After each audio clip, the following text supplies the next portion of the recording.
ഞാൻ ഈ ടൊവിയുടെ പടത്തിൻ്റെ ലൊക്കേഷൻ വെച്ചിരുന്നു. അപ്പോൾ ഞാൻ ടൊവിയുടെ വെറുതെ ഇരുന്ന് തമാശ. ടൊവി ഞാൻ അടുത്ത ഹിന്ദി പടത്തിലാണ് കേട്ടോ. ഏത് നമ്മളിങ്ങനെ പായൽ കബാഡിയുടെ പടം. എനിക്ക് പായലെന്ന് ആരെന്ന് അറിയത്തില്ല, സത്യസന്ധമായിട്ട് അറിയത്തില്ല. അപ്പോൾ ഇത് പറയുന്ന സമയത്ത് നമ്മളെ ഈ അന്വേഷണ ഘട്ടത്തിൽ കുറച്ച് ബോംബെ ബേസ്ഡായിട്ട് കുറച്ച് ആർട്ടിസ്റ്റുകളുണ്ടായിരുന്നു. അതിൽ പോലീസ് വേഷം ചെയ്ത കുട്ടി എല്ലാവരും ഉണ്ട്. അപ്പോൾ ചേട്ടാ പായൽ കബാഡിയില്ലേ സിനിമയിൽ നമ്മളറിയോ? അയ്യോ അതിൽ ഏത് ക്യാരക്ടറായിട്ടാണ് ഇപ്പോൾ വന്നുകൊണ്ടിരിക്കുന്നത് എന്ന് ചോദിച്ചു. അപ്പോൾ ഞാൻ അതിനകത്തൊരു ഡോക്ടർ മനോജിൻ്റെ ക്യാരക്ടർ.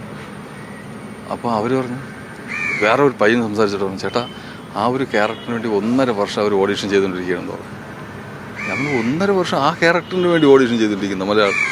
മലയാളത്തിൽ ഒരുപാട് ആൾക്കാർ പേര് ഞാൻ പറയുന്നില്ല.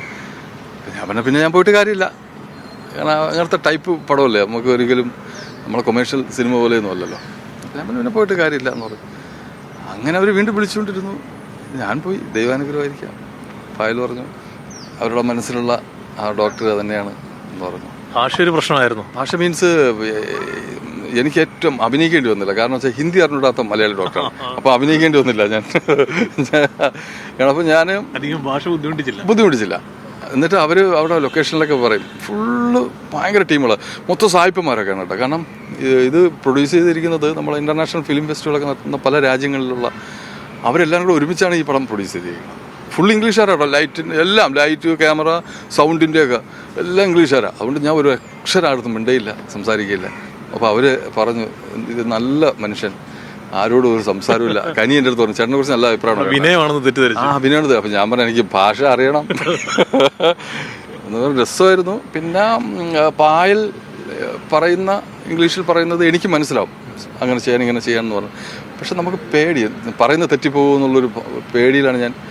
ഇപ്പോൾ ഇതിൽ ഇപ്പം കാനലിൽ തന്നെ അവിടെ ഫ്രാൻസിൽ വരണം എൻ്റെ അടുത്ത് പറഞ്ഞു, ഡ്രസ്സൊക്കെ തച്ച് കോട്ട സൂട്ടൊക്കെ വേണമെന്ന് പറയുമ്പോൾ ഞാൻ പറഞ്ഞു, എനിക്കൊന്ന് ഈ പടത്തിൻ്റെ ഷൂട്ട് എടുക്കാം. നമ്മൾ നേരത്തെ ഒരു 6 മാസം മുമ്പ് അഡ്വാൻസ് വാങ്ങിച്ചത്. അപ്പം ഞാൻ ആലോചിച്ചു, അവർ പോയിട്ട് വരട്ടെ, സന്തോഷം, എന്തായാലും സെലക്ഷൻ കിട്ടിയല്ലോ. ഇത് പ്രതീക്ഷിച്ചിട്ടില്ല ആരും കേട്ടോ, അവാർഡോ അങ്ങനെ.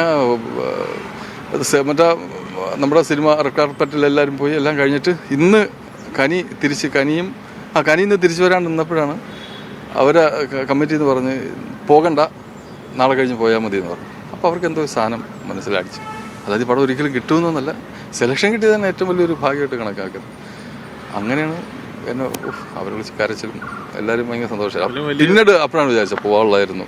ഒരു ചരിത്രത്തിൻ്റെ ഭാഗമാകാൻ കഴിഞ്ഞത് സന്തോഷം അല്ലേ? ഒരുപാട് സന്തോഷം. കാരണം എന്ന് പറഞ്ഞാൽ സത്യത്തിൽ ക്യാനിൻ്റെ പവർ അല്ലെങ്കിൽ ക്യാനിൻ്റെ വാല്യൂ എന്താണെന്ന് എനിക്ക് അറിയത്തില്ലായിരുന്നു.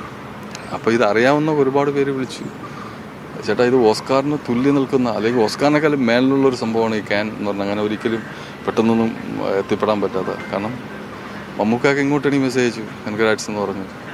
നീ എന്താടാ പോകാത്തതെന്ന് ചോദിച്ചു. അപ്പോൾ ഞാൻ ഷൂട്ടായിരുന്നു. പൃഥ്വിരാജൊക്കെ മെൻഷൻ ചെയ്ത് സ്റ്റോറിയൊക്കെ ഇട്ടു. ഒരുപാട് സന്തോഷം. അങ്ങനെ പല സുഹൃത്തുക്കളും വിളിച്ചു. മറക്കാൻ പറ്റുക, കാരണം എനിക്ക് സത്യം പറയട്ടെ, ഇനി എന്താണെന്ന് അറിയത്തില്ല ഇതിനെക്കുറിച്ച്. അതിൻ്റെ ഒരു ഉൾക്കൊള്ളാൻ കഴിഞ്ഞിട്ടില്ല.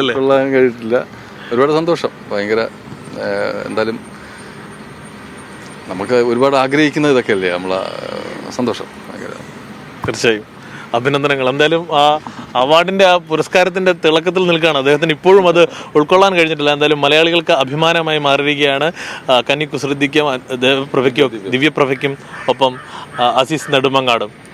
ടിബിൻ ഡൊമിനിക്കിനൊപ്പം കാഞ്ഞിരപ്പള്ളിയിൽ നിന്നും ജോസി ബാബു, മീഡിയ 1.